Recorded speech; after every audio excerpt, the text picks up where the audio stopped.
Jatend piny Kenya William Ruto oseo nyau ma oketo e chiwo sir ne operation ma Kenya timo e piny mar Haiti mar keto kwe piny. Ruto wacho ni pinje manochiwo singo mag siro chendono pok ochopo kare. Olose tomo e romo makende mane gitwakie e boma ma New York e piny mar Amerika. Okenge mag jiwo kwe piny mar Haiti pod ntiere kod achiedh nade ahinya to kaluwore gi onge mar omenda kod sir mamoko mane osingi e chakruok mar chenro makamano. Jatend piny Kenya William Ruto yango ni kata obedo ni ntiere singo mar pinje golo apisas mag arita ma kwan gi 2,500 ne chenro mar keto kwe piny mar Haiti, mana apisas 989 kende ema nie pinyno ka 735 gin ma Kenya, 150 wuok Guatemala, 78 wuok El Salvador, 23 wuok Jamaica, 3 wuok Bahamas, kaachiel kende ema ya Canada. Ruto wacho ni pek nitie kaluwore gi rem ma ok opareshon ma timore Haiti. It is simply wrong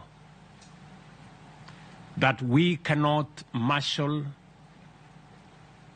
the support that is necessary for us to stabilize Haiti, to drive out the gangs.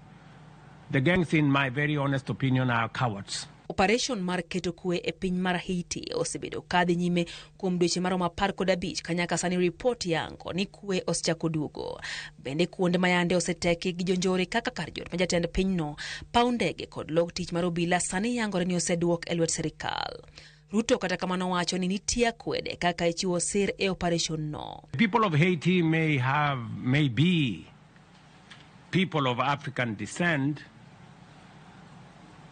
but for heaven's sake, they are members of the human race. Bende okenge moko manyien itawo gi piny Amerika ka okale duol marango arita e riwruog UN. Okenge mag neno ni operation manyien timere e piny mar Haiti madhi nywanda apisas 5,000 mag arita kwe. Kata kamano, jatend piny to mako chung ni Kenya biro medo go kambi Haiti nyaka chwe pinyno yud sirikal mare ma opodhi. A UN Security Council resolution to establish a larger gang suppression force with a broader mandate and a UN support office for Haiti. If we are sending an additional security team to Haiti, the mandate must be clear: a predictable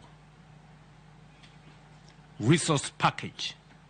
It cannot be what Kenya has gone through, a game of guesswork. Iwacho nogo jatend piny Kenya William Ruto yango ni obila ma Kenya mane ogo ripode ni olal Haiti ne onegi.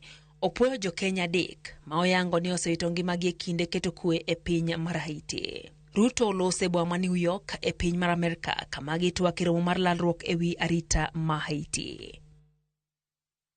Tenderuok mar kupet bade ma Kisumu kotelne kod Zablo na wange ojiwo ni chiw thuolo ne skunde mag JSS obed kod oteku margi giwegi.